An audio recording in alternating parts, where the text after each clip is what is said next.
with Chelsea being at home, you would have expected them to win, and perhaps comfortably as well. But fair play to our Pellers team and Martin in goal. Where did that come from? Well, it's funny. United, the famous West Ham United. Well, Pellers actually called it last week on the podcast. He said if ever there's a time where West Ham do a West Ham and they come back and they show that they've got some grit, this could be it. And he did say they would score. He didn't say they were going to win.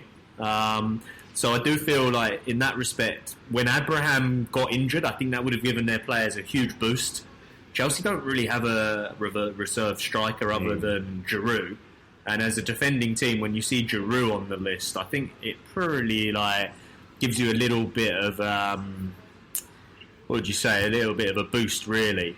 But I think when I say Pellers is out and we've not heard from him, that's not true. We have heard from him. He wanted to let everyone know how happy he was that Roberto got removed. Roberto the nut job is what he's been calling him.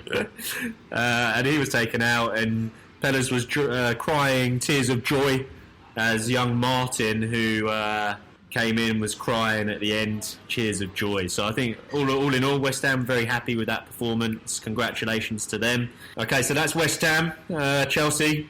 Brilliant result for West Ham. Congratulations, boys. Good to see you moving up the league again. And then back to our league. So just to round it out, we've got Sausage Burner. He's come off the bottom, unfortunately. We all liked it when he was bottom because he burns the sausages, but he's in 7th now. And then in 8th, we have got Matty Lawless. He's off the bottom. But slipping down is the man with the cap locks, Patrick Vieira. He thinks he's taken the Arsenal job, but he's bottom of the Fantasy Premier League. He's done it in a night. Yeah, the league for people that cannot play football, but with bloody good fantasy managers, so we like to think. He was a bit unlucky here. 2 big calls that he relies on in a team as Leicester. Didn't really deliver. It's true. Vardy, he captained. Yeah, good shout with 12 points. You'd still be expecting more from Vardy after his performance. And then Maddison only got 2 points for him. So a bit, I would say, probably disappointed in that. And then 2 Sheffield United defenders. And that's a weak decision. So 2 defenders from any team, got to be Liverpool. If you're going 2 defenders from Sheffield United, you deserve to be bottom. Especially with Willems. Wake up, Patrick. Wake up.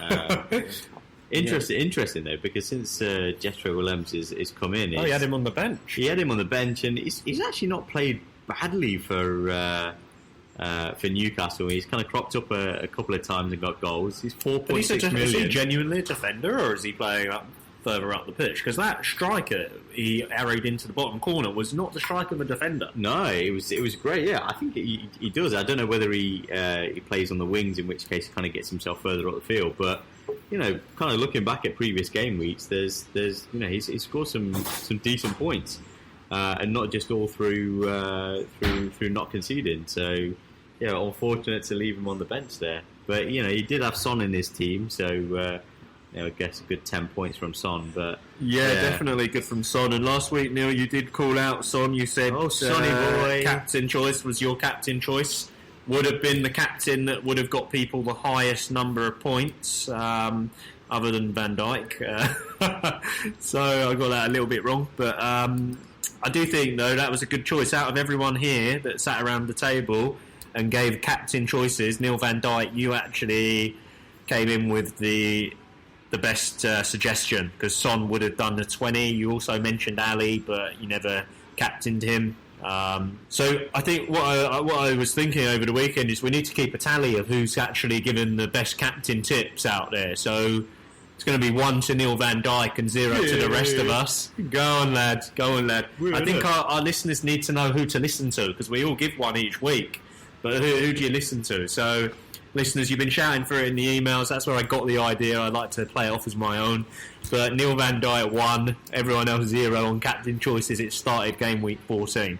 I think, guys, one thing I'd like to just touch on before we do leave there was that Harry Wilson from Bournemouth. He come on for 10 minutes. He scored 2 blinding goals. Amazing. What a player. I didn't realise he was on loan from Liverpool. That's right, yeah. I mean, we wanted to get him more game time. I guess kind of Klopp's still thinking whether actually, he has a place and fits into the midfield. I think kind of he can be a bit lightweight at times in and out of games. But, he was on loan at Derby County last season, my home team. and he's been in there with the goals for Bournemouth. But yeah, superb strikes. We'll see if he factors in for Liverpool next season, or whether we can get a bit of money for him from Bournemouth. I think they're keen to sign, obviously. I'm sure that Liverpool should take him back personally. I mean, he looks really good. Looks like a really good player. It's just where he starts to fit into the midfield as well. But we'll see. There are players in the dream team though, and every week it happens. You just can't call it. So you couldn't call like Iheanacho that's going to get in there. No. Iheanacho comes off the bench for Leicester, 1 goal, 1 assist.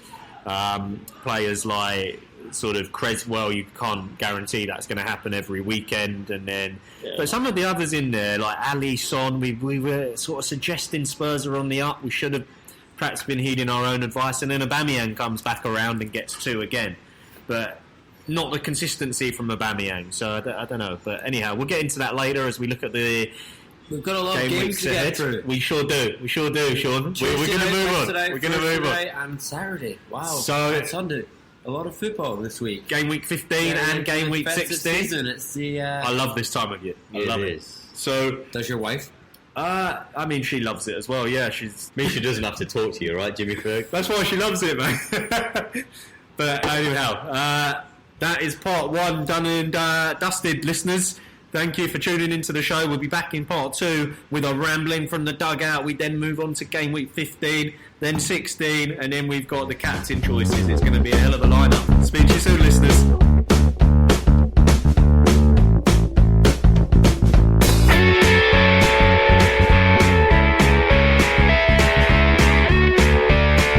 Welcome back to part 2 of Left Back in the Changing Room. Whoa-hey! Whoa-hey! Well, thank you, listeners, for tuning back in. Whilst you've been gone, we've actually had a call from Patrick Vieira.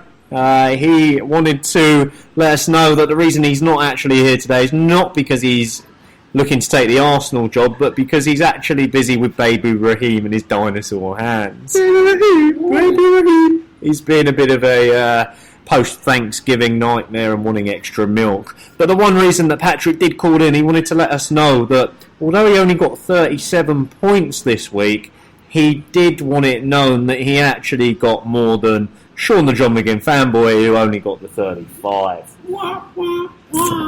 On that note, Sean, I think it's over to you, mate, to give us the one clop, one flop from the weekend. So the clop of the week, it has to be, and it pains me to say it, but I want to pick up his ego a little bit, and it has to be Captain Ross. Well done, Captain. Yeah. So, 78 points there you got. 78 points, I think. That's a great scoring you've done. That's good. Keep it up.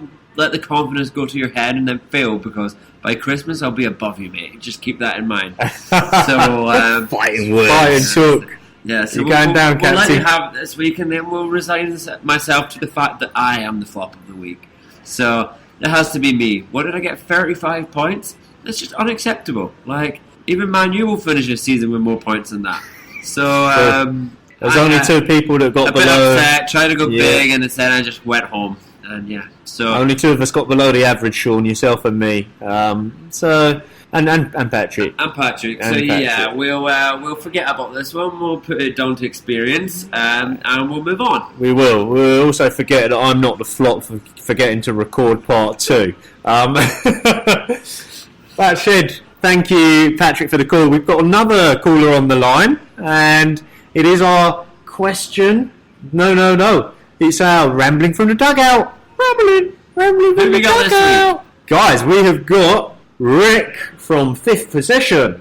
From 5th position. Hello, Rick. Well, what did you get down there, mate? I don't even know if we can see you. You're that far down. Yeah, alright boys, yeah. Yes. Ricky, how are you? We didn't realise you could make it. I'm good lads, I'm good. Sorry I couldn't make it into... Oh. Phil Collins, you shut up, yeah? You shut up. Liz, shut that dog up. Alright boys, yeah. What's going on there? Sorry I couldn't make it into the show today. I wanted to ask one question. I wanted to see what your thoughts were. We've seen a lot of managers coming and going, old Poch and whatnot. But my question is that would you put your faith in the players for those teams? You know, like Watford, like maybe Everton, maybe even my beloved West Ham, if their managers get the chop, but their players being revitalised. What do you think, boys? Yeah, it's a great question there. We've seen a lot of turmoil going on in the manager space over the last couple of weeks. 3 teams changing their managers. Tottenham obviously getting rid of Poch, and they were very quick to react, and they got Mourinho in, and that made a big impression, and they've done well the last couple of weeks. Then you've got Arsenal, who got rid of Emery on Friday there after their disappointing Europa League game, so they got him out, and Lundberg's in at the moment. And then Watford have, just they just signed a new manager already, I believe, correct? So yeah, I think that it's sort of when a manager leaves and either where there's a caretaker in or the new manager comes in, I think it's an opportunity for players to kind of show themselves, and I think they should be opportunistic, and it's time to pick up points. I thought that might happen this week with Kane, and I kind of went bold and put him in my team, put him in my captain. Unfortunately not. I think he did play well, but he didn't actually get on the score sheet or any assists, so didn't quite work out for me there. But I really think that, I like to be optimistic. Players want to show themselves. For me, it's a chance. I think, definitely a massive chance, and players need to step up to the plate. And to answer your question there, Ricky from 5th in Romford, I do think that it's a brilliant question, firstly, but as Sean the John McGinn fanboy just pointed out, Watford have got a new guy taking charge against Leicester this game week, Hayden Mullins, under 23 coach. He's not been announced. He is the interim manager as such. So the Watford players might want to try and show him what they can do and make an impression on the manager. But I think for Watford, the problem is they've got Leicester this week on Wednesday, midweek fixture. Then they have got a tough one at home, but Palace come there to Watford. Then after that, Watford are taking on Liverpool. Liverpool are at home in that game, and then Watford welcome Manchester United. So they have not got an easy period in December. So difficult for me over the next 4 games to say a Watford player is going to do much. Although they're trying to make an impression, I don't think they're going to do that huge amount to impress. Arsenal, on the other hand, they've got Brighton in the next game. They have just seen Aubameyang score 2 in the last game. After Brighton, on Monday the 9th of December, they're away at West Ham. I can see Arsenal's players stepping up to the plate here, and I think with a new manager, a new opportunity, Ljungberg's already been putting Ozil in the team. Aubameyang got 2 on the weekend. Good opportunities for their players, Aubameyang and Lacazette, and maybe Ozil. So I could see Arsenal being worth a punt at this moment in time. Maybe Aubameyang is the guy.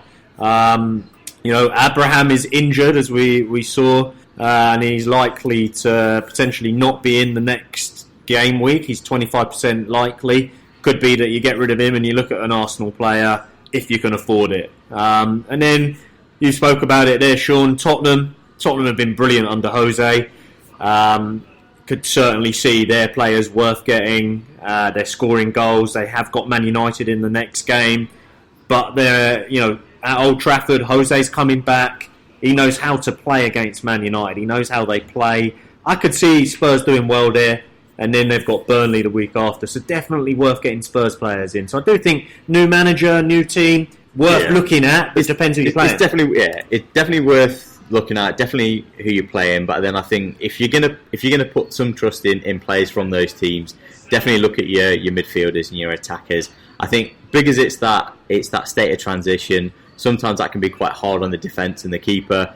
You still could concede, although you're starting to show a little bit more attacking threat going forwards.